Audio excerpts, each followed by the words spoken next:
चक pencil हामी सबैले कहिले न कहिले त व्यवहार गरेका छौँ। तर के तपाईँ जान्नुहुन्छ यो चक पेन्सिल कसरी फ्याक्ट्रीमा बनिन्छ भनेर? आउनुहोस् त यो भिडियोमा हेरौँ कसरी चक पेन्सिललाई फ्याक्ट्रीमा बनाइन्छ भनेर। चक पेन्सिल बनाउनको लागि सबैभन्दा चुना पाउडरलाई पानीमा घोलिन्छ। त्यस पछाडि यसलाई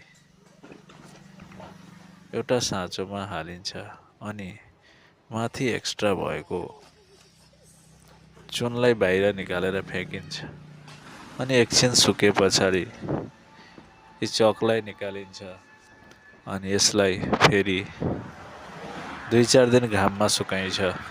त्यसपछि यो मार्केटमा जानका लागि पुरै तरिकाले रेडी हुन्छ अनि यसलाई पेक गरेर मार्केटमा पठाइन्छ।